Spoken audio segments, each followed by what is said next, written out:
In this short tutorial, I'm going to share with you how to make Snapchat account private. This is important for protecting your personal information, controlling who can contact you, and reducing the risk of cyberstalking or harassment. To turn your Snapchat into a private account, simply head to Snapchat. Tap onto your profile icon and head to your profile page. You want to head to Settings. The Settings page, navigate into the section of Privacy Controls.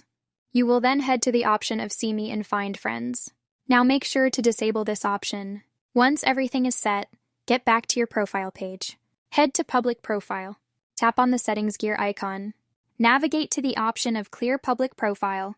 All your Snapchat public data will get erased without the option to undo. By doing this, your Snapchat account will be in private mode.